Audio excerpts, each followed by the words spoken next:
Ave Maria in the Afternoon is a co-production of Ave Maria Radio and EWTN Radio and carried across the EWTN Global Catholic Radio Network.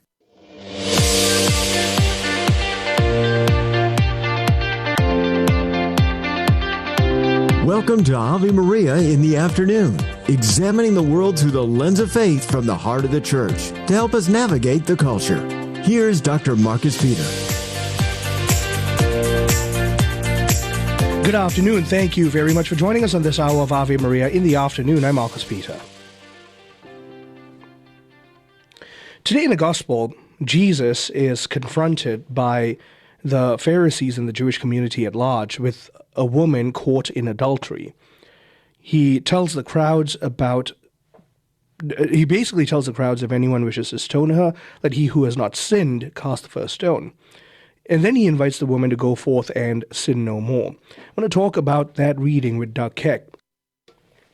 Doug joins us as he does every week, and very generously with his time. And he and I are going to address the significance of this story and also that exhortation, go forth and sin no more. And in light of a culture that has moved into a therapeutic model of divinity. In other words, God is there to help me feel good about myself. In fact, therapy exists to help me feel good about myself, and everyone else is here to validate my feelings of the self. And Doug and I have spoken before about Jean-Jacques Rousseau as one of the intellectual founding fathers of this movement of expressive individualism. Jesus' words would therefore fly in the face of that narrative. Jesus was not one to ask everyone to hold hands and sing Kumbaya and validate every one of our moral choices just because they pleasure us. If anything, Jesus would be the first to tell us, if no one condemns you, neither do I condemn you. Go forth and sin no more. That still remains a central and crucial Christian call. After that, I will be speaking with Dr. Andrew Kubik. A British appeals court has ruled against a hospital that withdrew life-sustaining treatment from a patient without family approval. This is a step in the right direction that the British appeals court ruled against the hospital, but there's a lot of work to be done across the pond for the dignity of the human person and the preservation of the dignity of life in the areas of abortion, euthanasia, and assisted suicide. Andrew will be joining us to talk about this. And then finally, we will speak with Mike Schramm. Among St. Thomas Aquinas' most important contributions is his discourse on faith and reason. For him, the foundation of all human intellect is the presence of a rational soul. So what would he say about a soulless AI program's ability to quote-unquote reason? Would he even call that reason at all? Mike Schramm joins us to discuss this. All this after the headlines. Thanks, Marcus. Good afternoon, everyone. This is your Ave Maria Radio News for Monday, March 23rd. It's the Feast of St. Rebecca. Today's news brought to you by the Ave Maria Family of Funds at AveMariaFunds.com. In his Sunday Angelus, Pope Leo XIV warned that the death and suffering brought about wars are a scandal to the human race and a cry before God. As the Pope made his appeal, it's becoming reported that more than 1,000 are believed to be killed in Lebanon. 160 were injured by Iranian missile strikes in Israel on Sunday, and more than 1,400 have been killed in Iran. Wall Street is closing higher after President Trump said the U.S. and Iran held productive talks and will hold off targeting Iranian energy infrastructure. Oil prices dropped below $90 a barrel. At the closing bell, the major indexes all closed higher than 1%. ICE agents are going to the nation's airports to help TSA agents who have been working without pay. Monica Nelson reports. The partial government shutdown has led to missed paychecks for the agents, and many have called out sick and, in some cases, quit their jobs altogether. ICE agents are helping with crowd control as lines at some security checkpoints have been long due to the staffing shortage. It comes as Hartsfield-Jackson Atlanta International Airport has told travelers to arrive at least 4 hours early because of the wait times. New York's LaGuardia Airport is reopened after a deadly crash involving an Air Canada jet and a vehicle happening last night. The pilot and co-pilot of the plane were killed and dozens were injured in the collision. Catholic leaders in one of India's most populous states are demanding the repeal of a new law that criminalizes religious conversion. The 13th such measure enacted across the country under the ruling Hindu nationalist government. A coalition of 35 civil rights, social action, Muslim, and Christian groups have condemned the bill as a threat to constitutional freedom. From your AveMariaRadio.net news desk, I'm Steve Clark.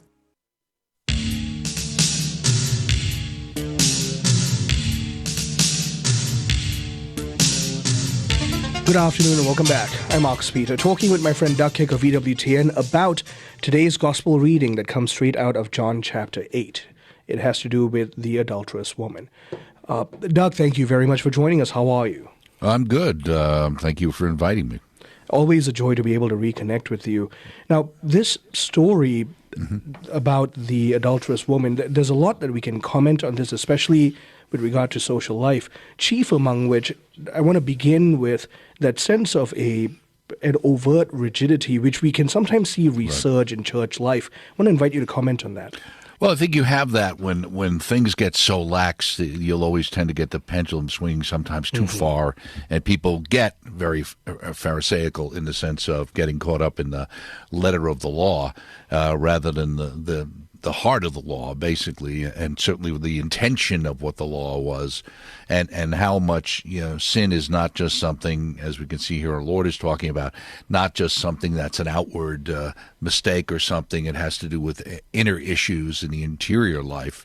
And that's why, he's willing to forgive people, and say, go and sin no more, meaning, your future is up to you. But the idea that means it's okay, he never says that, obviously. And it's interesting, too, because I was reading something that Augustine talked about, the idea of saying he never said that they couldn't stone her. He just said that whoever wants to start should be somebody without sin. And so that was the challenge to them. And obviously the oldest or the wisest realized the first what he was saying, and obviously with him writing in the dirt as to whether he was writing their sins out or what that was. But that idea of people understanding that, everybody sins. And so hence we can't be so quick to jump on everybody else and accuse them of things that we may be doing as well. That being said, means we should have mercy. We would want that mercy shown to us, and we should be showing that to others right away.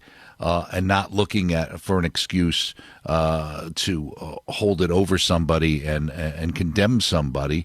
And like I said, and he said, it's like at the end the Lord said, well, there's no one else here to condemn you, so I won't.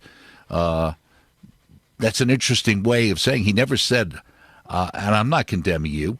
He said, I'm doing it because no one else is here as well, so I'm willing to let that go too. But go and sin no more. And as you were talking about earlier, at the top of the hour, the problem we have in our society is everybody hears okay, Jesus didn't do it. He didn't, he chased the bad guys away and he let her go. But without the idea of catching, no, he's saying what she did was wrong. It's very wrong. It's against the Ten Commandments. How could he say that was okay? But he is willing to say, I'm willing to give you another chance. But this is a chance for you to straighten your life out, not to go on doing what you were doing. And therefore, the wideness of God's mercy shouldn't be an occasion for us to act in presumption. Well, there's a word you never hear anymore, which is presumption. You used to they talk about the sin of presumption, have everybody's going to heaven. It strikes me as one of the great sins of presumption. But yeah, presuming on God's mercy.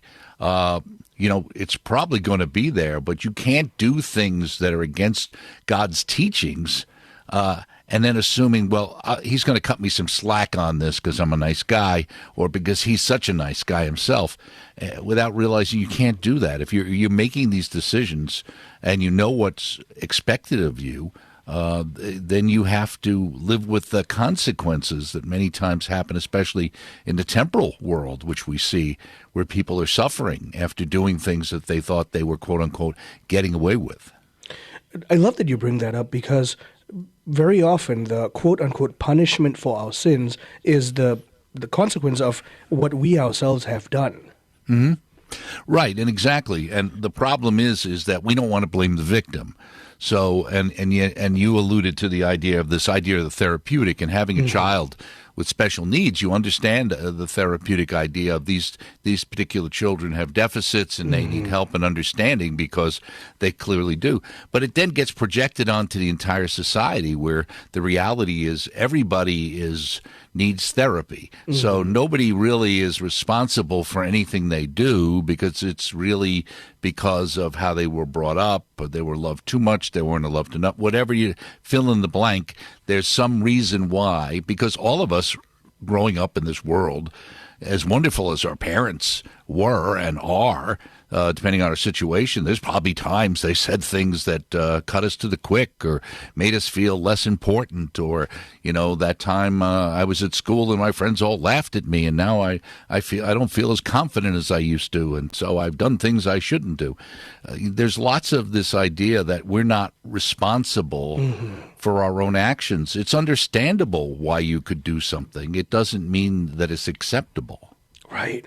There still is a moral consequence. And so what Christ is doing here is providing absolution for the sin, but telling her to take responsibility.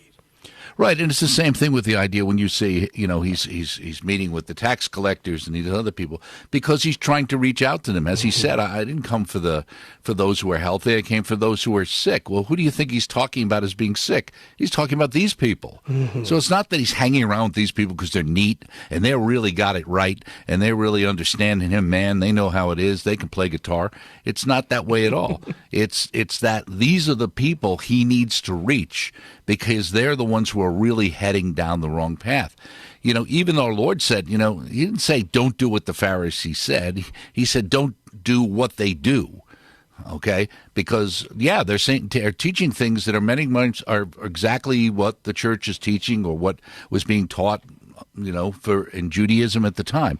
But it's the fact that they were so hypocritical about it and following the letter of the law, with issues like donating money to the temple, etc., how they did these things where you didn't support your father or your mother because you were donating money here. So all of these kinds of, machinations that really have nothing to do with living out your faith in any other way besides following the letter of the law, but there's no heart to the law.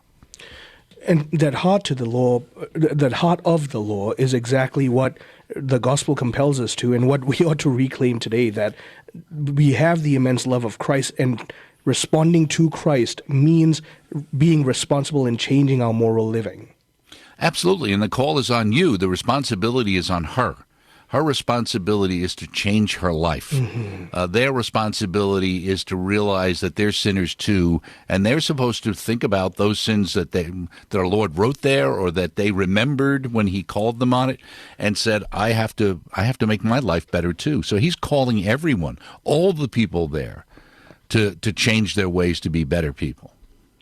The funny thing is, the Pharisees tried to trap Jesus, and as our Lord brilliantly does always, his response becomes a trap for them. I wonder if you just share your thoughts there. No, absolutely. It's like, render unto Caesar what is Caesar's, kind of thing, where, again, the point that I think I read what Augustine made is, again, he didn't say that you couldn't stone her, because that would be against the law of Moses, okay? So that's what they were trying to get him to do, to say, well, you can't do this. And they'd say, well, this is what Moses, or what our faith tells us is supposed to happen, so now you're contradicting that. Instead, he has to say, I'm not saying you can't do it. I'm just saying, who of you is in a good enough personal situation in your own life that you have the right to do this to somebody like her?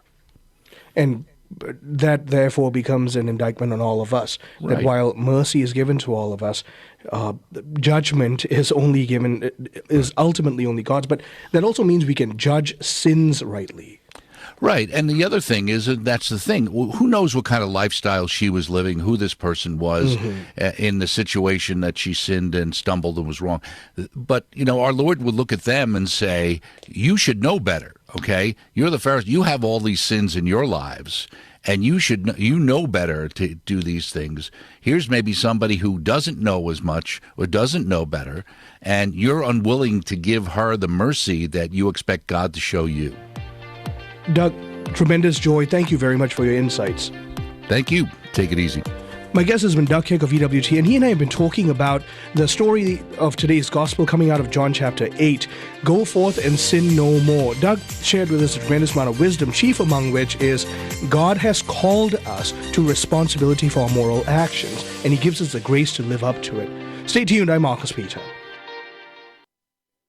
When the need for senior care arises, home is where the heart is. Visiting Angels provides home care for mom or dad up to 24 hours per day, including personal care, meals, and light housework. You may select your professional caregiver with Visiting Angels.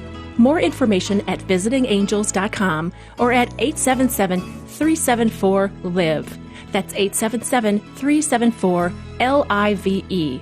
Visiting Angels, America's choice in senior home care.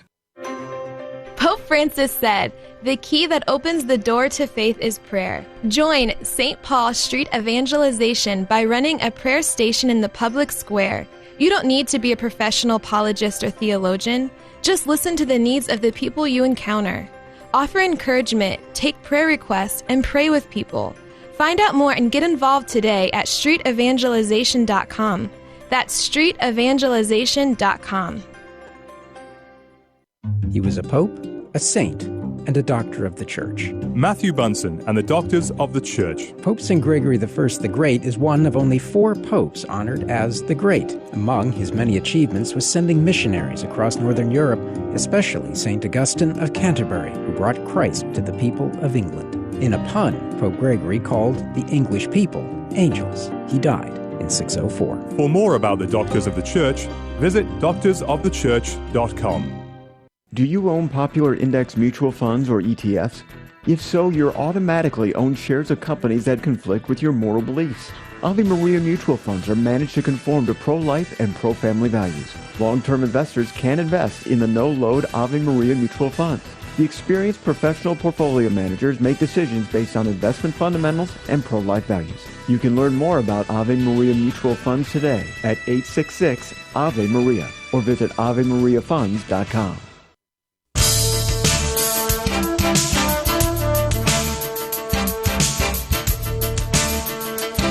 Good afternoon and welcome back. I'm Marcus Peter. Some time ago, a British appeals court ruled against a hospital that withdrew life-sustaining treatment from a patient without family approval. We're joined by my good friend, Dr. Andrew Kubik, to talk about this. Andrew wears many hats. He is Senior Research Fellow for Public Policy at the Catholic Healthcare Leadership Alliance and Ethics Consultant at the National Catholic Bioethics Center. Andrew, great to speak with you again, my friend. How are you? I'm doing well, thanks. It's great to be with you again as well.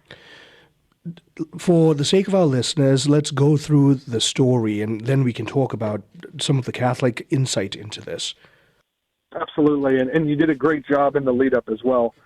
So last year in April 2025, a 68-year-old gentleman named Robert Barner suffered a stroke, as well as subsequent strokes after that.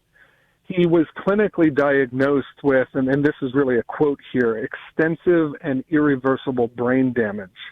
However, despite that diagnosis, he did continue to show signs of responsiveness. So I'll just say for your listeners, this was not a case of whether or not he was what they call brain dead. He was very much alive, and there was not a question about that. But some of those signs of responsiveness included following people with his eyes. So when people were in the room, he would follow them with his eyes. He would blink on demand and even squeeze people's hands when he was holding it. However, it was during that time that he also suffered something called acute kidney injury. And acute kidney injury in his case required dialysis, what they call renal dialysis, twice a week.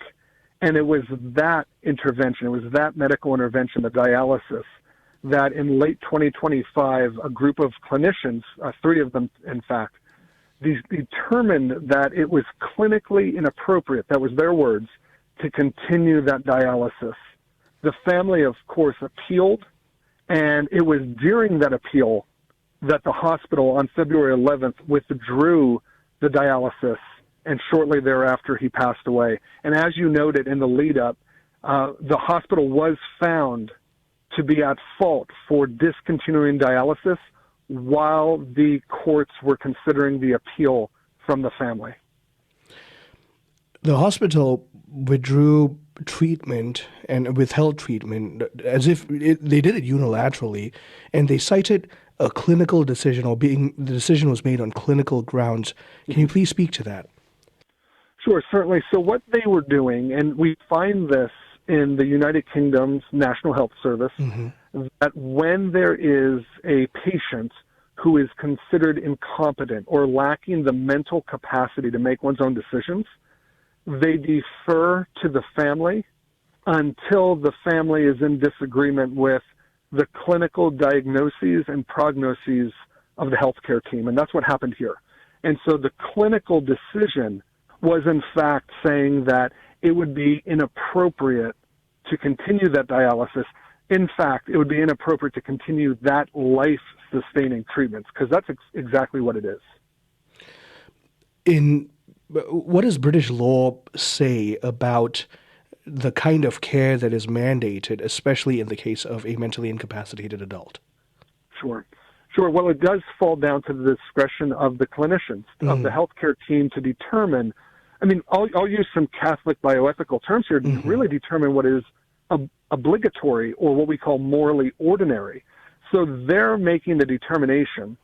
Now, that is to say that the clinicians, the healthcare team, have a vital role in helping the family make decisions for patients who have lost the capacity to make decisions on their own.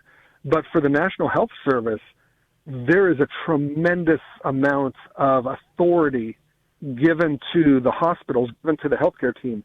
And when there's a conflict between the patient's families, for those who are incompetent to make those decisions, and the healthcare team, the preference goes, the authority goes to the healthcare team until, and in this case, it's appealed, but even there, the appeal can fail. How long from the projected judge's announcement to his passing, would he have survived had the judge announced it earlier? That's a great question, Marcus. We don't know a tremendous amount about the case. But given the fact that he was on this dialysis long-term, and it seemed, and again, I'm only speculating here, but it seemed like he was doing well with it because there was no evidence to suggest they were withdrawing it because the intervention was futile. I would presume that he would have continued to live on this until evidence would say otherwise. I couldn't agree more. And in fact, everything I've read about the case communicates exactly that. Could you also share with us, it wasn't just one doctor who made this decision unilaterally? It wasn't, no. It was a group of 3 doctors. It was a group of 3 what they call clinicians who made this declaration, this clinically inappropriate designation or label for the continued renal dialysis, which again was life-sustaining for this gentleman. And amongst the 3 and even other clinicians in the hospital, no one voiced objections or moral or conscientious objections? Not that I've read. I haven't seen any reports that there were any objections within the hospital system, only by the family of Robert. In a situation like this, then, from a Catholic perspective, especially here in the United States, if our listeners find themselves or find out about situations like this, what would be some proper moral courses of action to be taken immediately? Sure. Well, that's a great question. Thank you for asking it. I think one of the most important things I can emphasize to your listeners is the fact that this dialysis, this renal dialysis, could have been determined to be extraordinary. Again, we don't know the intricacies of this case. It wasn't publicly reported. But there could have been evidence to support, and this is the key terms here, that there wasn't a reasonable hope of it benefiting him. And to be quite honest, Marcus, as you and I just admitted speculatively, it was benefiting him. But I think the question is, were there excessive burdens that couldn't be reasonably managed? We don't know to what extent he was experiencing burdens due to the dialysis. But Catholic moral teaching is very clear. If there's a reasonable hope of benefit and there are not excessive burdens, then we have a moral obligation to continue. if there is not a reasonable hope of benefit, or if there are excessive burdens, and I usually add can't be reasonably managed, then it falls to the moral discretion or becomes morally optional, the prudential judgment of the family. Now, with regard to if that were to happen here, fortunately in the United States still, now this is imperfect to say the least, but overwhelmingly the authority is granted to the family, or specifically the healthcare proxy or agent. There's a lot of different names for the person who is designated to make decisions for the patient who cannot on his or her own. But that authority is overwhelmingly granted to that individual.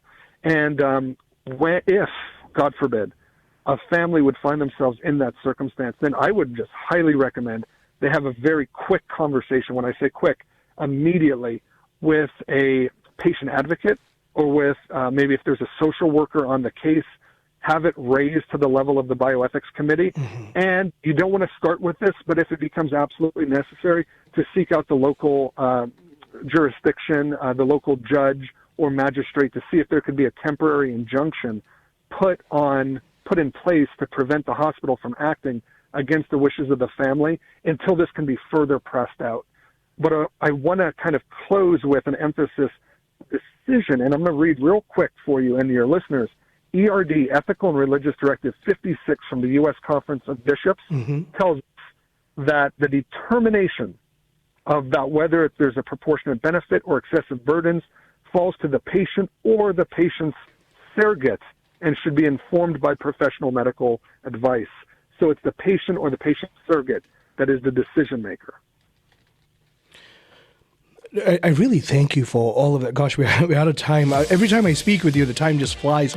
Andrew, thank you very much for your insights. We're going to include ways to contact you and your work in the description. Thank you for your time. Thank you for having me on again, Marcus. My guest has been Dr. Andrew Kubik. He, like I mentioned, wears many hats. Right now, he's Senior Research Fellow for Public Policy at the Catholic Healthcare Leadership Alliance and Ethics Consultant at the National Catholic Bioethics Center. We've been talking about the unfortunate story of a man who was taken off medical care in the UK. Stay tuned, I'm Marcus Peter. Ave Maria School of Law is the Roman Catholic law school in the United States.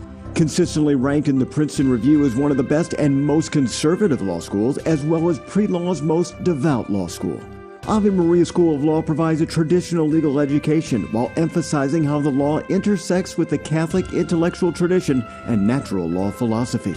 Ave Maria School of Law, unabashedly Catholic, consistently excellent. For more information, visit avemarialaw.edu. The following program is brought to you in part by MyCatholicWill.com. Surveys show that more than half of Americans do not have a will. At MyCatholicWill.com, it takes as little as 15 minutes to write your will and secure a legacy of faith. MyCatholicWill.com is the exclusive online destination for creating a Catholic will. The process of writing a will is simple and now more accessible than ever. MyCatholicWill.com, a legacy of faith for those you love.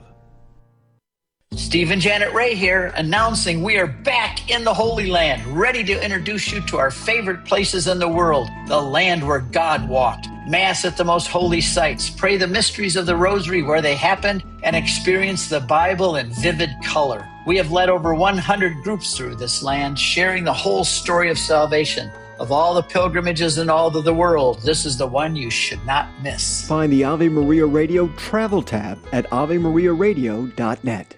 This program brought to you in part by Ave Maria, Florida, a big kind of small town where golf carts take you everywhere and there's always something fun around the corner. Discover championship golf, resort-style amenities, and a town center full of shopping and dining. With Ave Maria University and Ave Maria Catholic Church at its heart, it's a community full of connection and charm. More than 25 model homes are available for viewing. More information can be found at avemaria.com. That's avemaria.com.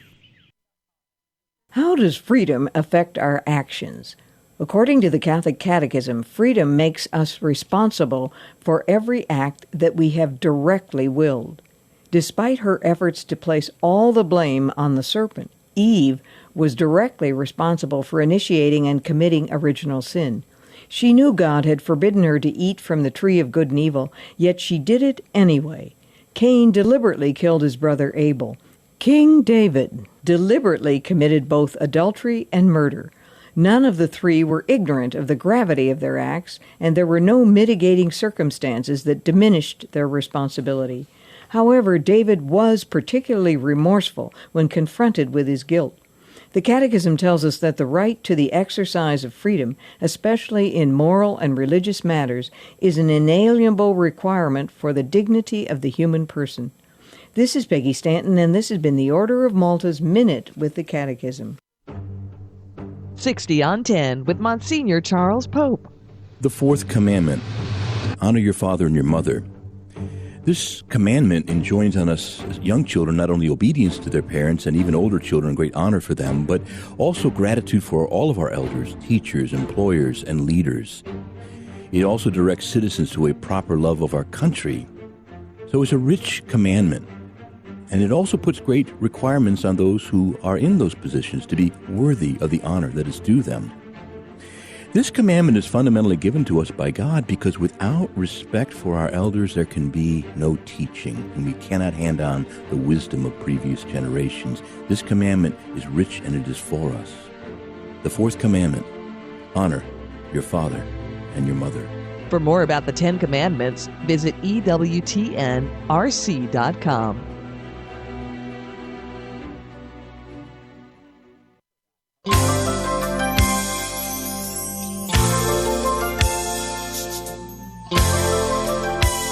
Good afternoon and welcome back.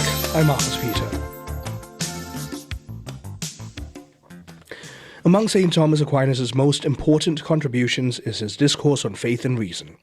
For Aquinas, the foundation of all human intellect is the presence of a rational soul. So what would he say about a soulless artificial intelligence program's ability to quote-unquote reason? We're joined by Mike Schramm. Mike lives in southeastern Minnesota with his bride and 7 children. There he teaches theology and philosophy at Aquinas High School and Viterbo University. He earned his MA in theology at St. Joseph's College in Maine and an MA in philosophy from Holy Apostles College. He's written for Busted Halo, Homiletic and Pastoral Review, and the Voyage Comics blog. Mike, great to speak with you. How are you? Hi, thanks for having me, Dr. Peters. Let's, if I may invite you to start by being candid. How much of an issue is artificial intelligence presenting to the kind of work you're doing? Yeah, so, in the classroom and education, it's definitely one of the, it's talked about everywhere, but it's talked about in like every teacher conference, in every workshop, in every training that we have is always this sort of how do we address this issue. And it's also just, in the kind of circles that I'm in, like the types of articles that I like to read, every other teacher online is talking about it or university professor is talking about it. So, it's pervasive. It's ubiquitous. It's whether it's teachers using it, and all the scandal that causes, or professors using it and the scandals that causes. And then obviously the students using it and where the academic integrity is, in terms of writing papers or even just trying to have class discussions, right? And how much it hampers students' ability to comprehend and then to apply certain ideas. So tell us then about this question that we're addressing here, which is the question of reasoning, even before we get deeper into how Aquinas thinks about this. Is artificial intelligence really doing the work of reasoning? What is reasoning? Yeah, so, the faculties of the mind, we're talking about like the intellect, right? Because that's when we think of the reason, we're talking about that part of that power of the soul where it's not just the collection of information, right? Like almost like on a computer where it can like take in all the information and it just sits there, but it's also the articulation of it or the application of it, or one of the things that we talk about in education in terms of higher level thinking skills is evaluation and synthesis. So when you can determine, how much does an idea conform to reality, that means that you have to understand the idea, but then you also have to see how it would apply to, the quote unquote real world. And then same thing with synthesis, where you're taking two seemingly disparate ideas and you're bringing them together. What's good about one idea? What's good about another idea? How can you kind of fuse them together into something completely new? That's that higher level thinking that goes beyond just the putting something onto a page, right, or onto a word processor. In other words, the way the intellectual rational soul reasons is distinct and vastly different from what we seem to think artificial intelligence is doing in reasoning. Yeah, absolutely. So, like, one of the things that, and this, I'm starting to kind of draw a little bit from the article, is Aquinas takes the idea of the intellect, because the intellect is the power of the soul. Well, that means that that reasoning has to kind of be aligned with the soul itself, right? So there has to be something alive, something living in whatever thing is doing the reasoning in that case.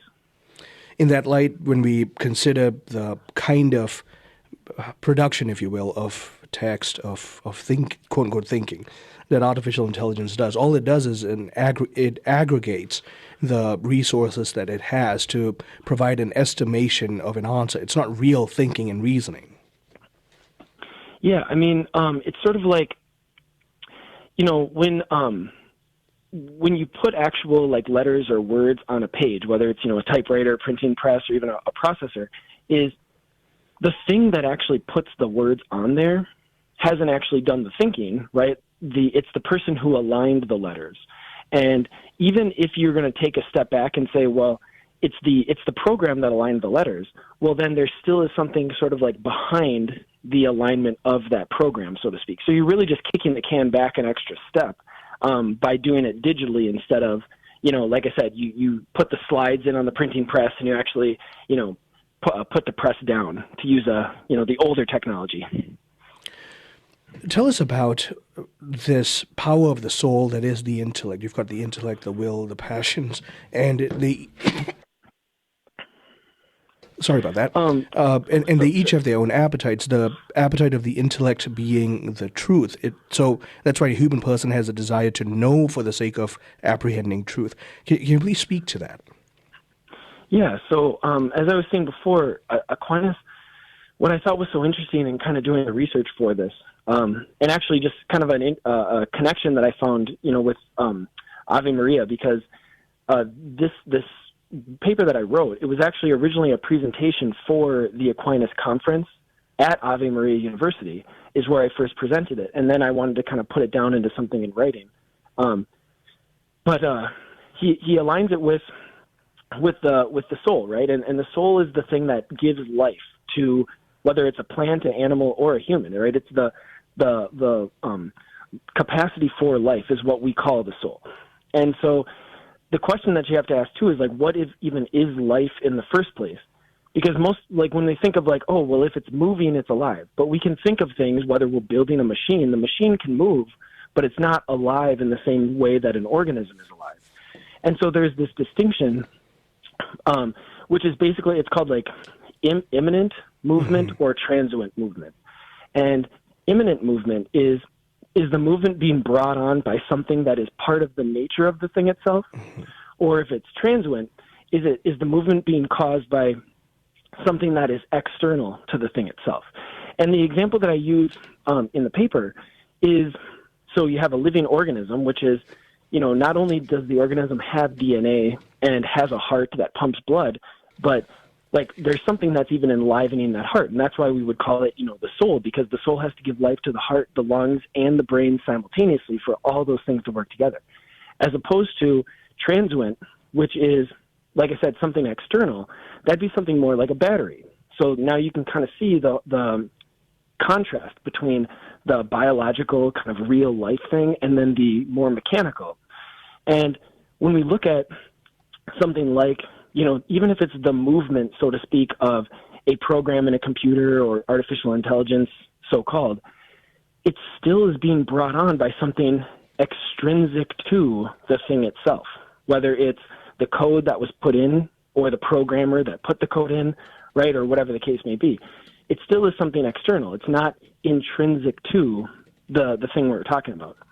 And so that's kind of the first really big, I think, important distinction that Aquinas makes when he's talking about the intellect, is that if the intellect is tied to the soul, and the soul is the capacity for life, and that's what life is that immanent movement that's brought on by the thing itself and not, like I said, something external to it, then that's kind of where, you really can't square that circle, so to speak.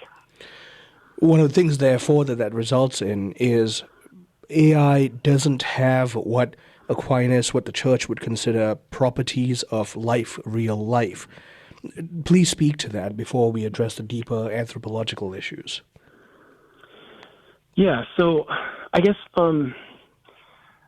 did you mean something more beyond just like I said, the imminent movement versus the transient movement, or was there something kind of separate that you were thinking of? Or well, I guess in a specific way, what I'm referring to is that it by itself doesn't possess an intellectual rational nature, and so its very existence is contingent upon the imitation. It is a simulacra of nature. Okay. Yeah, so we're going to have to take a break. We're continuing on the other side of the break with what St. Thomas Aquinas can teach us about artificial intelligence. We're joined by Mike Schramm, who's recently penned this piece in What We Need Now, the Substack. Aquinas articulates artificial intelligence. And one of the issues that we're getting to is the heart of what the church teaches about the human person, what Christ teaches about the human person. Continuing on the other side, stay tuned. I'm Marcus Peter. This program brought to you in part by the nonprofit St. Paul Center for Biblical Theology. I'm Dr. Jeff Morrow. This Easter season, I invite you to join myself, the Mercedarian Sisters of the Blessed Sacrament, and Father Boniface Hicks for the St. Paul Center's Easter Challenge. Together, we will gain practical insights into prayer, intimacy with the Holy Spirit, and learn how to accompany others through Christ's own example. Visit stpaulcenter.com/Easter to learn more. Hello, friends. Deacon Harold Burke-Sivers here, and I haven't been this excited about an up-and-coming speaker for a long time, Dr. Marcus Peter. Dr. Peter has the gift of combining deep theological insight, wisdom, and knowledge with personal testimony and story in a way that makes the power of the church's teaching and God's love felt deeply in the heart of all who hear him. If you are looking for someone for your next conference, parish mission, or event, look no further than Dr. Marcus Peter. Visit marcusbpeter.com to book Dr. Marcus Peter to speak at your event. At the Ave Maria website, you can continue the discussion and education through the Ave Maria Radio's links to social media. Ave Maria Radio has accounts on Facebook, X, TikTok, YouTube, and Instagram. Go to AveMariaRadio.net and find the social media symbols at the top of your screen. You like pizza? Me too. And for that, we can thank our friend, Tom Monahan. First, he starts with $900 and opens one pizza shop. Then it's worldwide, thousands of shops. But all this was just a warm-up for his greatest achievement yet. He built a university. God inspired Tom to build up generations of men and women who have a hunger to reach the world for Christ. This place is Ave Maria University. Visit avemaria.edu to see what's next. Christ is the answer with Father John Riccardo. Here's the new challenge. At least 1 hour a week in front of the Blessed Sacrament, with the goal of an hour a day in front of the Blessed Sacrament. I had a guy come up to me and he says, Father, I'm doing a lot of things. I'm in a men's fellowship. I pray with my wife every day. I go to Mass every Sunday and usually a couple times during the week. I read Scripture. He goes, I want more. I said, do you pray in front of the Blessed Sacrament? He said, outside of Mass, no. I said, I think that's the more. See, all these saints, these are the ones who surround us. These are the ones who ran before us. These are the ones who fought well, who kept the faith. They would tell you, as would every single saint in heaven right now, you cannot run this race if you don't spend time with the Master. Whatever else we're doing, it's second, third, and fourth. First things need to be first. And the first thing is to be with the Master. And the Master is Jesus. It's time for Family Man with Dr. Gregory Popcha.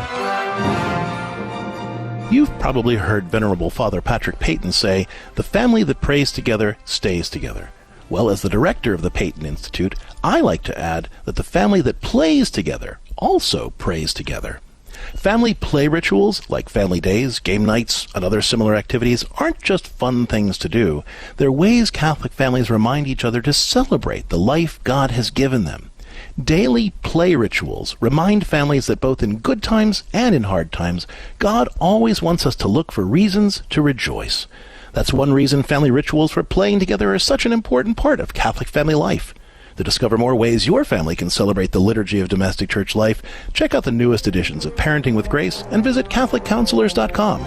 I'm Dr. Greg Popchak, but you can call me Family Man. To discover more ways faith can enrich your life, visit CatholicCounselors.com.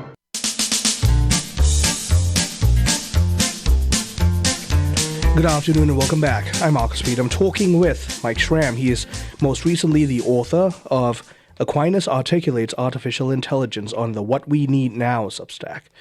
So, Mike, to pick up where we were just talking about, AI can present an imitation of human nature and human intellect, but it never actually is real intelligence. I invite you to comment from there.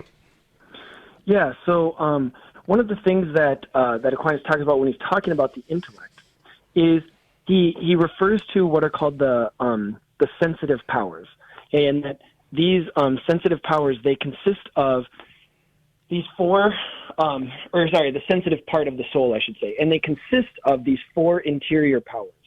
The first one he gives is the common sense, the imagination, the estimative sense, and then the memorative powers. And so what you can do is you can say, okay, if the intellect consists of these four things, and I can kind of define them in a second, then something would need to have all four of them in order to think according to, to use the intellect to think, so to speak. And, the memorative, you can kind of guess what it has to do with memory, right? With keeping and holding on to stuff. And that's probably the one that one could argue an artificial intelligence or like a computer of some kind could have. It has this really high capacity for memory, much higher than any individual human can have. But then when you start getting into, and actually the same thing with the estimative powers, that's one of the things that we've been able to do really, really well with algorithms or with formulas is we can make really good estimates if we're the ones putting the right data in. But it still takes that person to know which data is relevant in order to put it into the formula, if that makes sense. But then when you get to the imagination and the common sense, that's where it starts to become harder to argue that anything that's so-called artificial intelligence could really participate in the powers of the intellect. So the imagination, and this is where, like I said, it gets a little bit tricky because we've probably seen some of those like AI-generated images before, right? And they look very similar to, you take pictures that you have seen out in the world, and then you try to create something in your mind, right? So the concept of gold, the concept of a mountain. So in your head, you can create an image of a golden mountain. But what the common sense does is the common sense, is supposed to bring all of those things together. And that's where, like I said, we still haven't been able to, we don't see an artificial intelligence that's able to do this. And actually, if you read some artificial intelligence experts, they're saying that it doesn't have the capacity to do this. Because what it needs to do is it needs to be able to take all of those kind of disparate ideas or disparate pieces of information, but it needs to bring it all under one sort of umbrella that it knows this is what it is. And we can have examples where it does something like that, but only because it's been told by something outside of it that's what it is. Does that make sense? So it has been told, meaning it's human interaction that has conditioned it to recognize is by itself a misnomer when it comes to AI, but to acknowledge that this is what it is, and then to be able to create an imitation of it. In that sense, then, when human beings interact with AI chatbots, it's proper to say that there's something human in the answers, if you will, because human coding and human language preceded what the chatbot can do. Yeah, so I mean, the human element that is there has been put in there extrinsically already, which, I mean, it's sort of like, we do this with when people will anthropomorphize animals, right? When you think of like, we look at an animal and we think that it's thinking what we would think if we were in that animal situation. And even though somebody can tell us that's not actually how the animal is thinking, we can't help but project that way of thinking onto the animal, right? And that's why we do it in our cartoon movies, or we even just do it with animals out in the street, or out in the wild. And again, it's just we have it sort of like built into us. Well, the same kind of projection or anthropomorphizing that we do with animals, we can do with machines too, right? It just maybe makes us a little bit more uncomfortable to do it, but like we do the same thing. And it's the same thing with thinking. And that anthropomorphization, when it comes to animals, there's already serious concerns, epistemological and moral challenges. But when it comes to something like artificial intelligence, present to us some of the moral issues that can bring up. Well, I mean, because it is so powerful, and because it can resemble it much better, just to kind of use the animal example that we've been talking about as an analogy, we can still take a step back and look and say, oh, but that isn't a human because it looks enough like not a human. But, and it doesn't actually talk back to us. But when we have something that can use a very realistic looking picture, and we're so used to not seeing people's real faces, we're just used to seeing their pictures, their avatars on the screen, and it can talk to us and resemble that so well, that's when it starts to become, that's when it becomes so powerful. And, it has this very strong influence on people. Actually, one of the things that inspired me to write the article, I didn't include the news story in the article itself, but there have been some articles of people who have been so affected by these, like they've been so invested in these relationships, and then these chatbots will tell them to do something destructive, and they'll do it. Yeah. And so that's kind of the power that it's had. And it was a recent, even though the original story that kind of got me to write this, that it's now become an older story, it happened again more recently. So it's like, it's still happening, even though the original, story that inspired it, the article that I wrote, has now become an older article. Like it's going to keep, like, it's just going to become a recurring thing. And therein lies perhaps one of the greatest issues, especially for young minds being formed, that the reality of navigating relationships is already tough enough. But when you have this thing that creates a pseudo-relationship because it is by itself being presented to be human when it effectively isn't, the temptation to create these ersatz relationships becomes all too real for young people. As a teacher and also as a young man, can you comment on that? Yeah. So, as you mentioned in my bio, I've been married for several years, have many kids, and so I was married long before this particular issue, was relevant in terms of dating and relationships, fortunately. But I do see, just in talking with my students who are, they're either 18 or older, because I have seniors in high school and then I have college students, and so it is something that like they're all very much well aware of.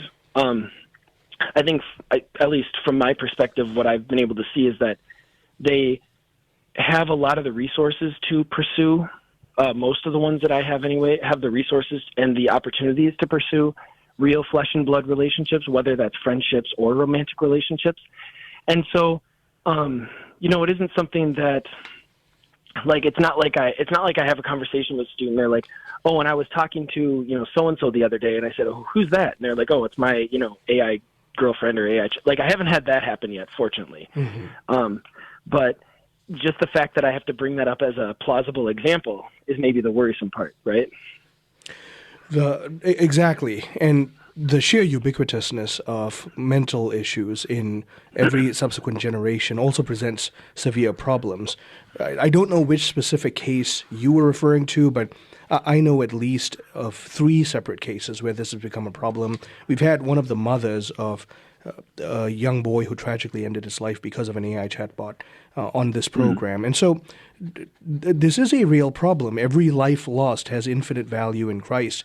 And therefore, just for parents who are listening right now, if you can speak to them, not just as a parent, but also as a theologian, philosopher, To help them understand that what their children are interacting with are not real people, and therefore even that requires tremendous supervision. Well, and I think ultimately, like, when it comes to so many of these, whether we're talking moral issues or in some ways this is a deeper anthropological issue than just making the right decision, is it comes down to we've been given so many great gifts, right? Not only is our life, our existence itself such a great gift, but in a special case, our human intellect is such a great gift. And to kind of throw it away, right? It's sort of like the Jacob and Esau, where it's like you're trading your birthright for a bowl of soup. And in this case, like for ease, for comfort, to give such a great gift away. In this case, not only is it that capacity to reason, but like you've already mentioned, our capacity to reason has an integral part to the relationships that we form. And so it doesn't mean, like the smartest people have the best relationships, but the capacity to reason is an essential part of knowing somebody and loving somebody. And so it's foundational to our friendships, our marital relationships, our relationships with our children.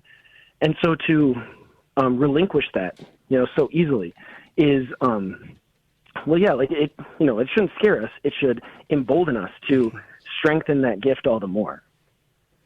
Well, Mike, it's been a real joy speaking with you. How can people follow your work or find out more about what you're doing? Yeah, well, thank you.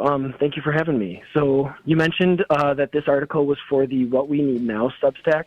I do have my own, which I usually publish like any of my articles that I write, not only for What We Need Now, but for any other publications.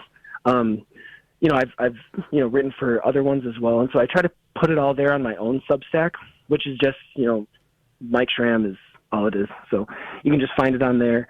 And I'd say that's probably the best place in terms to find my work and my other articles and things like that.